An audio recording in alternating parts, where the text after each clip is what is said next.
সময়টা হলো 28শে মার্চ বৃহস্পতিবার 7টা 30 মিনিটে দিল্লি ভার্সেস রাজস্থানের খেলা। আর এই খেলাটা হয়েছিল রাজস্থানে। আর প্রথমে দিল্লি টসে জেতে আর ফিল্ডিং করার সিদ্ধান্ত নেয়। রাজস্থান আসে ব্যাট করতে। আর তারপর শুরু হয় প্রথম থেকেই শো। কারণ প্রথমেই রাজস্থান ব্যাট করতে আসে আর প্রথমেই যশস্বী জয়সওয়াল আউট হয়ে যায়। আর তারপরে জস বাটলার যশস্বী জয়সওয়াল মাত্র 7 বলে 5 রান করেছিল আর জস বাটলার 16 বলে 11। আর তারপরে রাজস্থান রয়্যালসের ক্যাপ্টেন সঞ্জু স্যামসন 14 বলে মাত্র 15 রান করে পরপর 3টা উইকেটের পতন ঘটে রাজস্থান রয়্যালসের অল্প রানের মাথায়।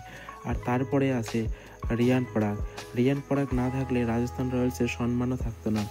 রিয়ান পরাগ এমন একটা ব্যাটিং, আর এর আগের কয়েকটা সিজনে ফ্লপ গেলেও এই সিজনে পুরোপুরি দমে আছে রিয়ান পরাগ এই ম্যাচে মাত্র 45 বলে 84 রান করেছে, 6টা 6 মেরেছে আর 7টা 4-এর মাধ্যমে।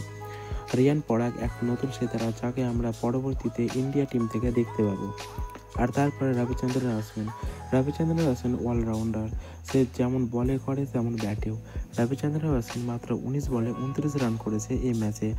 সে 3টা ছক্কা মেরেছে, সে 4 মেরেনি। তার স্ট্রাইক রেট 152.63। আর তারপরে এসেছে ধ্রুব জুরেল মাত্র 12 বলে 20 রান করেছে। 12 বলে 20 রান করার পরে সে সিমরান হিটমায়ার 7 বলে 14 রান করেছে। আর এইভাবে 125 রান করেছে রাজস্থান রয়্যালস 20 ওভারে। দিল্লি ক্যাপিটালসের প্রত্যেকটা বোলার একটা একটা করে উইকেট পেয়েছে।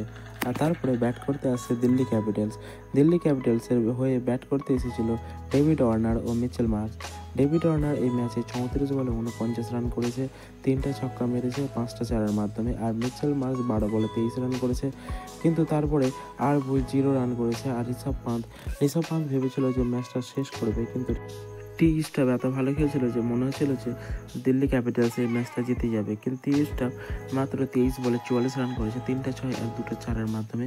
আর সেরকম কেউ খেলতে পারেনি। আর এইভাবেই দিল্লি ম্যাচটি হেরে যায় রাজস্থানের কাছে 12 রানে।